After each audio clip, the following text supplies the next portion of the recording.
Hasan ಅಂಜಲ್ ಸಾರಥ್ಯದಲ್ಲಿ Raichur today news ಸಮಸ್ತ ಎಲ್ಲಾ ನೋಡುಗರಿಗೆ ನಮಸ್ಕಾರಗಳು. ನಿಮ್ಮೆಲ್ಲರ ನೆಚ್ಚಿನ ರಾಯಚೂರು ಟುಡೇ ನ್ಯೂಸ್ಗೆ ಸ್ವಾಗತ. ನಿಮ್ಮ ಜೀವನದಲ್ಲಿನ ಎಲ್ಲಾ ದುಃಖಗಳನ್ನು ದೂರಾಗಿಸಲು 2026ರ ನಾಗರ ಪಂಚಮಿ ಶುಭಾಶಯಗಳು. ಕರೆಮ್ಮ ಜಿ ನಾಯಕ್ ಸಮಸ್ತ ನಾಡಿನ ಜನತೆಗೆ ನಮ್ಮ ಚಾನೆಲ್ ಮುಖಾಂತರ ಶುಭಾಶಯ ಕೋರಿರುತ್ತಾರೆ.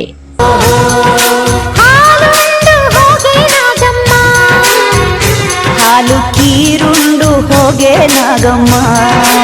ಅಣ್ಣ ತಂಗಿಯ ಪ್ರೀತಿ ಸಾರುವಂತಹ ಈ ಹಬ್ಬದಲ್ಲಿ ಅಕ್ಕ ತಂಗಿಯರು ಅಣ್ಣ ತಮ್ಮೆಂದರ ಆಯುಷು ಆರೋಗ್ಯ ಮತ್ತು ಸಕಲ ಸುಖಗಳನ್ನು ನೀಡುವಂತೆ ದೇವರಲ್ಲಿ ಪ್ರಾರ್ಥಿಸಿಕೊಳ್ಳುವ ದಿನವಾಗಿದೆ. ಹುತ್ತಕ್ಕೆ ಹಾಲು ಎರೆದು ಹುತ್ತದ ಮಣ್ಣನ್ನು ಹೊಕ್ಕಳು ಅಥವಾ ಬೆನ್ನಿಗೆ ಹಚ್ಚಿ ಒಳ್ಳೆಯದಾಗಲಿ ಎಂದು ಕರೆಮ್ಮ ಜಿ ನಾಯಕ್ ಅವರು ತಿಳಿಸಿದರು. ಶ್ರಾವಣದಲ್ಲಿ ಬರುವ ಹಬ್ಬಗಳಿಗೆ ಮುನ್ನುಡಿ ಬರೆಯುವಂತ ವಿಶೇಷ ಹಬ್ಬ ನಾಗರ ಪಂಚಮಿ. ಶ್ರಾವಣ ಮಾಸದ ಶುಕ್ಲ ಪಕ್ಷದ ಪಂಚಮಿ ದಿನ ನಾಗರ ಪಂಚಮಿ ಹಬ್ಬವನ್ನು ಆಚರಿಸಲಾಗುತ್ತದೆ. ನಾಗರ ಪಂಚಮಿ ಎಂದರೆ ಒಡ ಹುಟ್ಟಿದವರ ಹಬ್ಬ, ಹೆಣ್ಣು ಮಕ್ಕಳ ಹಬ್ಬ. ನಾಗಪ್ಪನಿಗೆ ಹಾಲು ಎರೆದು ಆಚರಿಸುವ ಹಬ್ಬವಾಗಿದೆ. ಈ ಹಬ್ಬಕ್ಕೆ ಗರುಡ ಪಂಚಮಿ ಎಂಬ ಹೆಸರು ಕೂಡ ಇದೆ. ನಾಗರ ಪಂಚಮಿ ಎಂದು ಶ್ರದ್ಧಾ ಭಕ್ತಿಯಿಂದ ನಾಗರ ಕಲ್ಲಿಗೆ ಅಥವಾ ಹುತ್ತಗಳಿಗೆ ಹಾಲೆರೆದು ಪೂಜೆ ಸಲ್ಲಿಸಲಾಗುತ್ತದೆ. ನಾಗಪ್ಪನಿಗೆ ಹಲವು ವಿವಿಧ ಉಂಡೆಗಳು, ಕರಿ ಎಳ್ಳಿನಿಂದ ಮಾಡಿದ ಉಂಡೆ, ಚಿಗಳಿ ತಂಬಿಟ್ಟು, ಹಸಿ ಅಕ್ಕಿ ಮತ್ತು ಬೆಲ್ಲ ಬೆರೆಸಿ ಮಾಡಿದ ತಂಬಿಟ್ಟಿನ ನೈವೇದ್ಯವನ್ನು ಮಾಡಲಾಗುತ್ತದೆ. ಅಣ್ಣ ತಂಗಿಯ ಪ್ರೀತಿ ಸಾರುವಂತಹ ಈ ಹಬ್ಬದಲ್ಲಿ ಅಕ್ಕ ತಂಗಿಯರು ಅಣ್ಣ ತಮ್ಮಿಂದರ ಆಯುಷು ಆರೋಗ್ಯ ಮತ್ತು ಸಕಲ ಸುಖಗಳನ್ನು ನೀಡುವಂತೆ ದೇವರಲ್ಲಿ ಪ್ರಾರ್ಥಿಸಿಕೊಳ್ಳುವ ದಿನವಾಗಿದೆ.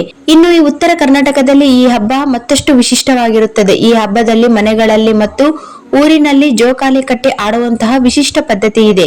ಹಿರಿಯರು ಕಿರಿಯರು ಭೇದವಿಲ್ಲದೆ ಜೋಕಾಲಿ ಹಾಡುತ್ತಾರೆ. ನಾಗರ ಪಂಚಮಿ ಹಬ್ಬ ಉತ್ತರ ಕರ್ನಾಟಕ ಭಾಗದಲ್ಲಿ ಜೋಕಾಲಿ ಹಬ್ಬವೆಂದು ಪ್ರಸಿದ್ಧ ಪಡೆದಿದೆ. ನಾಗಪೂಜೆ ಮಾಡಿ ಸುಬ್ರಹ್ಮಣ್ಯನನ್ನು ಆರಾಧನೆ ಮಾಡಿದರೆ ನಮ್ಮ ಇಡೀ ಕುಟುಂಬವನ್ನು ನಾಗಪ್ಪನೇ ಕಾಯ್ತಾನೆ ಎಂಬ ನಂಬಿಕೆ ಇದೆ. ಪೌರಾಣಿಕ ಹಿನ್ನೆಲೆ: ಶ್ರೀಕೃಷ್ಣನು ಯಮುನಾ ನದಿಯ ಆಳದಲ್ಲಿದ್ದ ಕಾಳಿಯ ನಾಗವನ್ನು ಮರ್ದನ ಮಾಡಿದ ದಿವಸ. ಅದೇ ದಿನವೂ ಶ್ರಾವಣ ಶುಕ್ಲ ಪಂಚಮಿಯಾಗಿತ್ತು. ಬಾಲಕೃಷ್ಣನು ಯಮುನಾ ನದಿಯ ತೀರದಲ್ಲಿ ಆಡುತ್ತಿದ್ದಾಗ ಚೆಂಡು ನದಿ ದಂಡೆಯಲ್ಲಿದ್ದ ಮರದ ಕಾಂಡದಲ್ಲಿ ಸಿಕ್ಕಿ ಹಾಕಿಕೊಂಡಿತ್ತು. ಆ ಚೆಂಡನ್ನು ಎತ್ತಿಕೊಳ್ಳಲು ಹೋದಾಗ ಕೃಷ್ಣನು ಜಾರಿ ನದಿಯಲ್ಲಿ ಬಿದ್ದನು. ಯಮುನಾ ನದಿಯಲ್ಲಿ ಕಾಳಿ ಎಂಬ ನಾಗ ವಾಸವಾಗಿದ್ದು ವಿಷಭರಿತವಾಗಿರುತ್ತದೆ. ಕೃಷ್ಣ ನದಿಗೆ ಬಿದ್ದಾಗ ಕಾಳಿಯ ಎಂಬ ಹಾವು ಅವನ ಮೇಲೆ ದಾಳಿ ಮಾಡುತ್ತದೆ. ಆಗ ಕೃಷ್ಣನು ಕಾಳಿಯ ವಿರುದ್ಧ ಹೋರಾಟ ಮಾಡುತ್ತಾನೆ. ಈ ವೇಳೆ ಕಾಳಿಯ ಹಾವಿಗೆ ಕೃಷ್ಣನು ಸಾಮಾನ್ಯ ಬಾಲಕನಲ್ಲ ಎಂದು ಅರಿವಿಗೆ ಬರುತ್ತದೆ.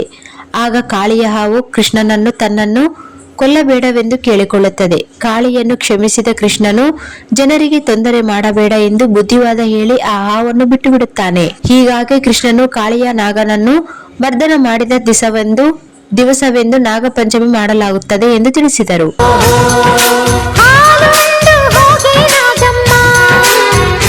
ಹಾಲು ಕೀರುಂಡು ಹೋಗೆ Nagamma.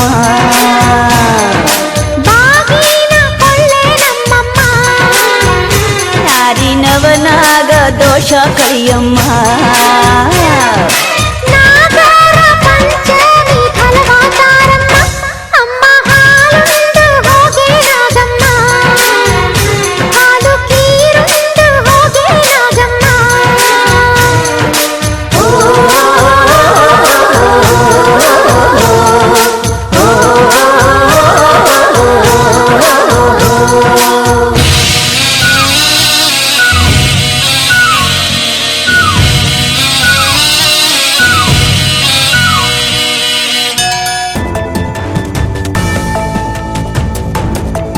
ಅಂಜಲಾದೇವಿ enterprises CSP xerox, colour xerox, lamination, online application, spiral binding, Aadhaar card, PAN card ತೆಗೆಯಲಾಗುತ್ತದೆ. ಎಲ್ಲ ಬ್ಯಾಂಕ್ ಹಣ ಟ್ರಾನ್ಸ್ಫರ್ ಹಾಗೂ ಡ್ರಾ ಮಾಡಿಕೊಡಲಾಗುವುದು.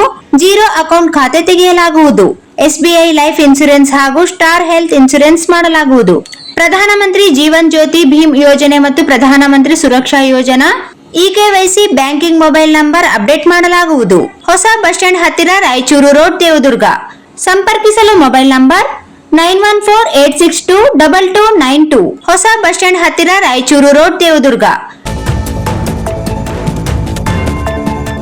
ದೇವದುರ್ಗ ತಾಲೂಕಿನ ಅಭಿವೃದ್ಧಿಗೆ ಸಂಬಂಧಿಸಿದ ಇನ್ನಷ್ಟು ತಾಜಾ ಸುದ್ದಿಗಳಿಗಾಗಿ ನಮ್ಮ ಚಾನೆಲ್ ಅನ್ನು ಸಬ್ಸ್ಕ್ರೈಬ್ ಮಾಡಿ. ವಿಡಿಯೋ ಇಷ್ಟವಾದರೆ ಲೈಕ್ ಮಾಡಿ ಮತ್ತು ನಿಮ್ಮ ಸ್ನೇಹಿತರೊಂದಿಗೆ ಹಂಚಿಕೊಳ್ಳುವುದನ್ನು ಮರೆಯಬೇಡಿ. ಧನ್ಯವಾದಗಳು.